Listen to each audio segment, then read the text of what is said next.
Lettland í kvöld. Já. Kannski svolítið tákrænt að tapa með 14.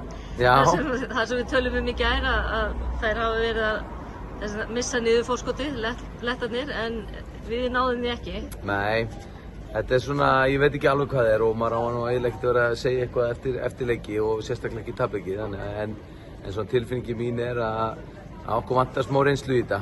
Þannig að okkur vantar reynslu í að spila svona leiki og það er það sem við erum að fá núna með þessum leikjum. Þannig að þetta er bara upp og áfram og við getum greinið í kottan í kvöld en svo verðum við bara að halda áfram og það eru 2 næstu leiki sem skipta gríðarlegu máli upp á framhaldi okkar hérna í A-deildinni.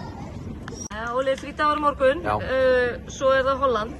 Já. Svo er óvissa bara framöndan, en hvernig ætlaði að nýta frídaginn? Herðu, það verður nú mikið recovery og rólegheit held ég. Það eru orðnar ansi þreyttar og barnar, þannig að við notum hann eitthvað og hvílum okkur vel og fáum okkur eitthvað gott að borða og slökum á og förum svona yfir það sem við þurfum að gera betur og undirbúum okkur fyrir næsta verkefni.